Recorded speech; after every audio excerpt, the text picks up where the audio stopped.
देश के सामने रखने का काम भारतीय जनता पार्टी करेगी। आप सब ने देखा कि 20 वर्षों तक भारत के माननीय प्रधानमंत्री नरेंद्र मोदी जी ने किस प्रकार से विषपान किया, किस प्रकार से उनके ऊपर सन 2002 के गुजरात दंगों को लेकर झूठे आरोप, झूठे आक्षेप लगाए गए और कल किस प्रकार सुप्रीम कोर्ट ने, देश के सर्वोच्च न्यायालय ने उन्हें क्लीन चिट दिया। इस विषय में पार्टी ने प्रेस कॉन्फ्रेंस भी किया। आदरणीय गृह मंत्री जी को भी हमने आज विस्तार में सुना है। बंधुगण, कोर्ट ने कुछ ऑब्जर्वेशंस कल दिए थे। सुप्रीम कोर्ट ने न केवल ऑब्जर्वेशन अपितु लिखित वर्डिक्ट भी दिया है। मैं उनमें से कुछ अंश आपके सामने रखूंगा क्योंकि आज न्यूज ने दिखाया है कि कुछ लोग डिटेन हुए, तीस्ता से तलवार इत्यादि कुछ लोग आज डिटेन हुए हैं।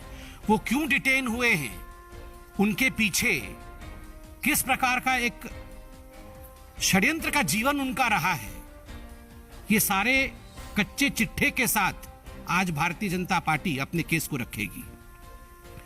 कल सर्वोच्च न्यायालय ने कहा, The proceedings have been pursued for the last 16 years to keep the pot boiling, obviously for ulterior design.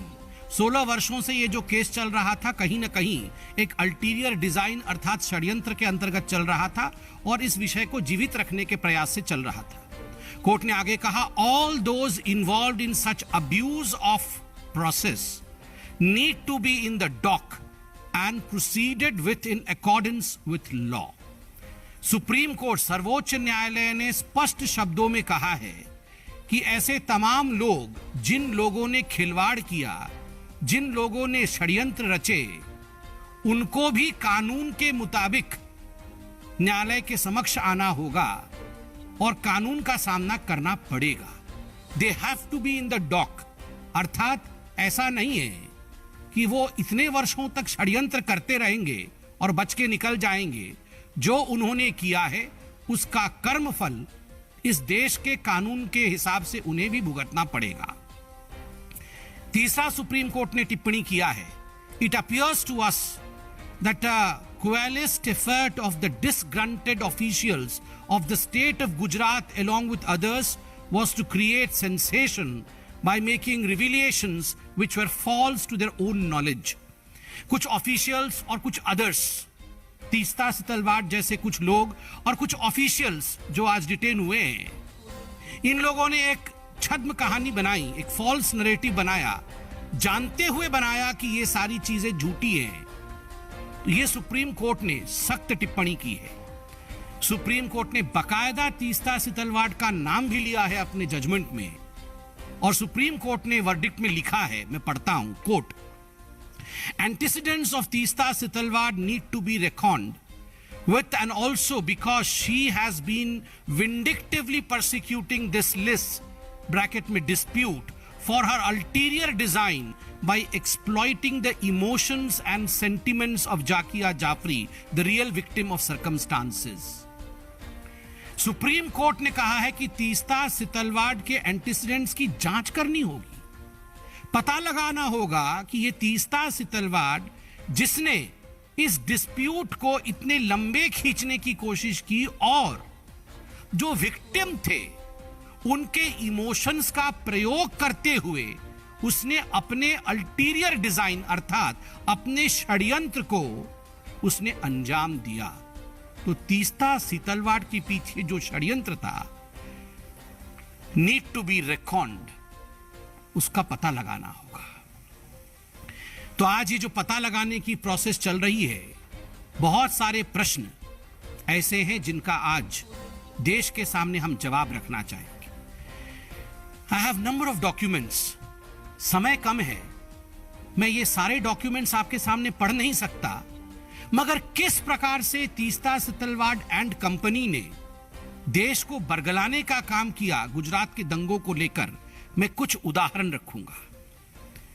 Zakia Jafri किसके निर्देश पर काम कर रही थी, उनको डिक्टेशन कौन दे रहा था, और केवल जाकिया जाफरी नहीं, कई ऐसे विटनेस थे देश में गुजरात दंगों को लेकर जिनको ट्यूटर और डिक्टेशन देने का काम तीस्ता सितलवाड़ की जो एनजीओ थी वो एनजीओ कर रही थी। और बड़ा आश्चर्य का विषय है, मैं कुछ उदाहरण दूंगा, आप सब इस उदाहरण को जानते हैं। कौसर बानो नाम आपने सुना होगा।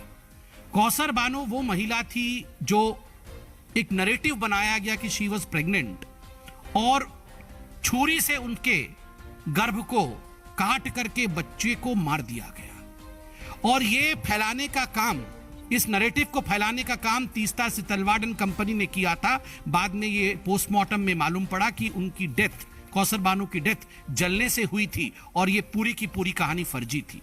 ठीक उसी प्रकार नानूमिया मालिक, ये नरोदा गांव केस में है, उन्होंने बड़े स्पष्ट रूप से कहा है कि मदीना एक महिला जो शादीशुदा थी और उनका जो रेप राइटियर्स ने किया है, दंगाइयों ने जो रेप किया है, ये पूरी मनगढ़ंत कहानी तीस्ता सितलवाड़ की थी। बट मालिक told the SIT that Madina's rape was an accusation put forth at the behest of Teesta Setalvad.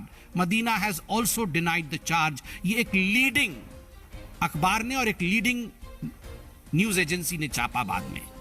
ठीक उसी प्रकार आप देख सकते हैं बेस्ट बेकरी केस में यासीम बानू शेख, ये एक प्राइम प्रोसिक्यूशन विटनेस जो बेस्ट बेकरी केस में, उन्होंने अपने एफिडेविट में 2010 में चीफ जस्टिस मुंबई को लिखा स्पष्ट रूप से कि तीस्ता सितलवाड़ ने मुझसे फॉल्स टेस्टिमनी जबरदस्ती लिया, मुझे पैसे का प्रलोभन देकर और मुझे मिसगाइड करके, बाई ल्यूरिंग एंड मिसगाइडिंग मी।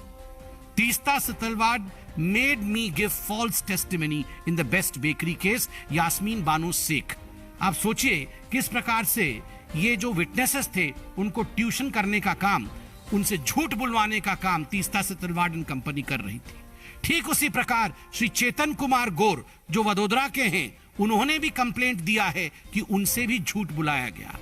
एक बहुत प्रसिद्ध केस रहा रियाज खान पठान। रियाज खान पठान का केस आप सभी जानते हैं। रियाज खान पठान ने भी, जो कि पहले तीस्ता सितलवाड़ के एम्प्लॉय थे, वो तीस्ता सितलवाड़ की एनजीओ में काम करते थे, उन्होंने 2010 में कमिश्नर ऑफ पुलिस अहमदाबाद को एक कंप्लेंट लिखा जिसमें उन्होंने कहा almost all affidavits filed in the Supreme Court and various other courts were prepared by Teesta Setalvad on behalf of the witnesses, and he used to send his fully prepared affidavits to him in his email accounts for notarization from the respective witnesses. Witnesses were not allowed to take copy of these affidavits. Employee थे पठान तीस्ता सितलवाड़ के, और वो कहते हैं कि झूठे affidavit बना के, विटनेसेस के झूठे एफिडेविट बनाकर उनसे हस्ताक्षर लिए जाते थे और उसकी एक प्रति, एक कॉपी तक विटनेस को नहीं दिया जाता था ताकि विटनेस जान न सके कि उससे क्या स्टेटमेंट लिया गया है। जाहिद खादरी केस, जाहिद खादरी जो कि मुस्लिम समाज में एक प्रतिष्ठित व्यक्ति थे और जिनके लड़के की हत्या हुई थी दंगों के दौरान, अनफॉर्चुनेट, उन्होंने खुद कंप्लेन करके कहा है कि किस प्रकार से Teesta Setalvad misguided poor Muslims in the name of religion and collecting money in the name of helping riot victims. खुद कहते हैं जाहिद कादरी एक चिट्ठी में कि गरीब मुसलमानों को झूठ बोल करके उनसे पैसे ऐंठने के चक्कर में किस प्रकार झूठे काम तीस्ता सितलवाड़ के एनजीओ ने कराए हैं, ये खुद आपके सामने ये चिट्ठियां प्रस्तुत मैंने किया है। अब केवल यही पक्ष नहीं था कि तीस्ता सितलवाड़ विटनेसेस को मिसगाइड कर रही थी, बिना विटनेसेस के जाने उनके एफिडेविट सबमिट कर रही थी और न्याय प्रणाली पर चोट कर रही थी। आपको जान के आश्चर्य होगा कि तीस्ता सितलवाड़ की जो दो एनजीओ, तीस्ता सितलवाड़ और उनके पति जावेद, इनके दो एनजीओ थे। इन दोनों एनजीओ ने, एक एनजीओ का नाम है citizen for justice and peace और दूसरे एनजीओ का नाम है सबरंग ट्रस्ट। इन दोनों एनजीओ ने जिस प्रकार का गबन का काम किया है वो जान के आप सिहर उठेंगे। और अब जो भी मैं स्टेटमेंट पढ़ूंगा आप देख सकते हैं, क्रिमिनल मिसलेनियस एप्लीकेशन नंबर भी है 2014 का। ये पूरा का पूरा हाईकोर्ट का केस में पढ़ने वाला हूं, in the high court of Gujarat at Ahmedabad. ये हाईकोर्ट का केस में पढ़ूंगा क्या टिप्पणी हाईकोर्ट ने की है। Money which was meant for the poor and the needy have been misappropriated by the applicants for their own materialistic pleasure, भौतिक आनंद के लिए and comfort. Huge amount has been used for the purchase of items like, सुनिए, wine, shoes, holiday resorts, air tickets, etc. ये सब खरीदने के लिए जो पैसे आपने मुसलमानों के नाम पे इकट्ठे किए थे, इन चीजों पे खर्च किया गया. Page number 26, brief detail of purely personal expenditure made by petitioner number 2 from the funds of Sabrang trust. ये पेटिशनर नंबर 1 और 2 तीस्ता सितलवाड़ और जावेद जी हैं.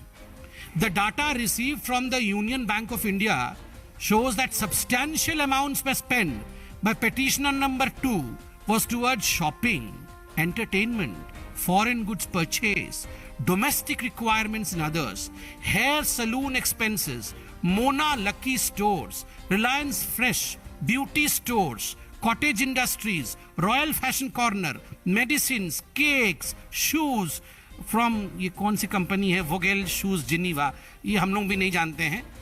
मतलब कुल मिलाकर के करोड़ों खरबों रुपए गरीबों के नाम पे आप कलेक्ट करिए और इन करोड़ों रुपए को अपने ऐशो आराम के लिए उड़ाएं. ये हम नहीं कह रहे हैं, ये कोर्ट कह रही है. Paragraph number 8, page number 37, high court. The statements of the 13 witnesses recorded till date clearly indicate that not a single rupee is received by them towards financial aid or rehabilitation or construction of museum. Museum बनाने के नाम पे Gulberg society, जिसके विषय में आज ये चर्चा हो रहा है, उनके बासिंदों से हस्बैंड वाइफ तीस्ता सितलवाड़ और जावेद जी ने पैसे इकट्ठे किए और उन पैसों का क्या किया? क्या वहां म्यूजियम खोला? क्या गुलबर्ग सोसाइटी के लोगों को एक अठन्नी चवन्नी देकर उनकी मदद की? नहीं. The statements of the 13 witnesses recorded till date clearly indicate that not a single rupee is received by them towards financial aid or rehabilitation or construction of museum. Investigations has revealed that it is only after the publication of interviews, photographs, articles relating to Gujarat riots and more particularly after the massive campaign in 2008 onwards for collecting funds for establishment of Museum of Resistance for the Gulbarg Society that funds started flowing into the two NGOs in crores, 44% of which in the Sabrang Trust and 35% of the CJP have been transferred to their personal accounts. ये पैसे गरीबों से लेकर के personal account में गए. आप सोच के देखिए. और मैं आपको बता दूं, 2010 से लेकर 2013 के बीच में ये सबरंग ट्रस्ट को सोनिया गांधी जी के कहने पर तत्कालीन यूपीए की सरकार ने और पर्टिकुलरली एचआरडी मिनिस्ट्री ने एजुकेशन के नाम पे लगभग 1.4 करोड़ रुपया दिया था.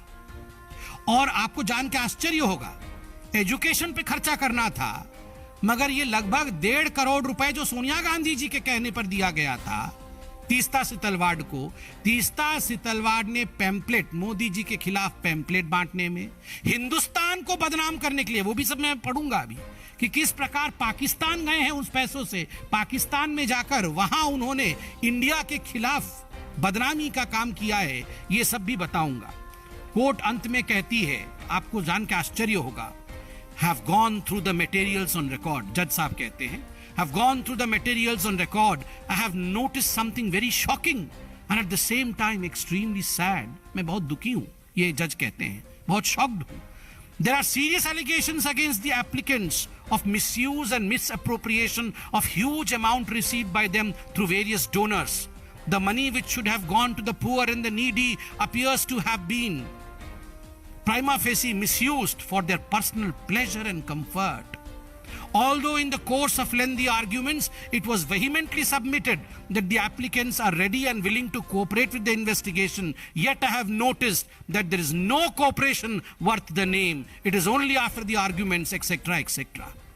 आप सोच के देखिए कि अपने व्यक्तिगत भौतिक मजे के लिए वाइन, चप्पल, जूते, इन चीजों के लिए किस प्रकार से तीस्ता सितलवाड़ और कंपनी ने ये पूरे पैसे उड़ाए हैं और क्या क्या काम किया है. आज फाइल समाप्त नहीं होगी, इतनी मोटी है। 20 साल से यह सत्य भी इकट्ठा होता जा रहा है। आपको जान के आश्चर्य होगा कि यह तीस्ता से तलवार अकेली नहीं थी। Who was the driving force behind Teesta से तलवार? ये जो लोग, जिन लोगों ने न्याय प्रणाली के साथ धोखा किया, ये जो लोग जिनकी अल्टीरियर डिजाइन्स थे, जिनके विषय में कल सख्त टिप्पणी सुप्रीम कोर्ट ने किया है, इसके पीछे ड्राइविंग फोर्स कौन था? Who was the driving force? Sonia Gandhi and the Congress party. मैं सोनिया गांधी क्यों कह रहा हूं? Why was Sonia Gandhi the driving force?